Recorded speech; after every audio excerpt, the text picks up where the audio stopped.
San Diego certainly seen its share of beach weather this week, which means in the world of cosmetic procedures, this is crunch time. Joining us to talk about the nips and tucks that are the most popular is Dr. Sabrina Fabi. Dr. Fabi, great to have you. Nice to see you, Jen. All right, so I gotta believe this is a really busy time for your industry, as a lot of people kind of want to have the beach body as they head out. So tell me what kind of trends you're seeing in your world. Well, I just got back from one of our largest cosmetic surgery meetings in Las Vegas, and what was interesting was that butt lifts have actually increased by 252% since 2000. And this is statistics from the American Society of Plastic Surgery, while breast implants have really only increased by 89% in that same amount of time. So there's definitely a trend towards an emphasis on buttocks over breast. Interesting. So do you think that's like the whole Kardashian thing, or Jennifer Lopez? They all want that nice looking booty, or what? Exactly. I think it's definitely influenced by what we're seeing in the media. But you know, we also have seen these trends in studies from before. So in 1960, Wiggins and others actually did a clinical trial where they showed these feminine profiles to men, over 95 men, and they asked them to rate what type of silhouette they preferred. And interestingly, 59% of the men preferred those that had larger butts, and only 41% preferred the silhouettes that had larger breasts.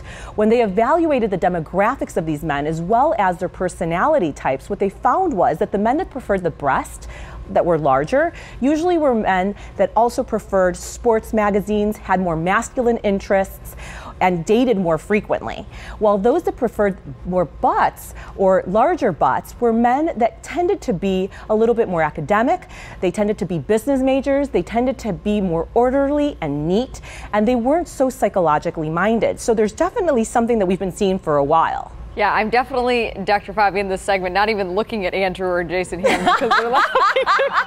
Maybe we could ask Andrew and Jason. They can be our study of two. I'm not going to ask them if they're butt or boob guys. I'm just not going to do that. All right, talk to me about, I saw in that full screen that we put up about this lower body lift that's increased by 4,000%. What are we talking about there? Well, it's also a thigh lift. So it's not just the butt that's getting a little saggy, but it's also the knees, it's the thighs. And classically, we really haven't had non-surgical procedures to address all of these things. But more and more as technology is advancing, we are seeing that certain procedures are able to address these needs, perhaps not as intensely as a surgical procedure, but also without the scars and the downtime. And so we've been using from radio frequency energy to now something called microfocused ultrasound energy, which is all therapy, to improve and lift the knees. And we actually just finished a clinical trial trying to lift the buttocks as well with favorable results. Interesting. Dr. Fabi, you're always on the cutting edge, literally and figuratively, of the field. Always great to have you. Thanks for being here. Thanks for having me, Jen.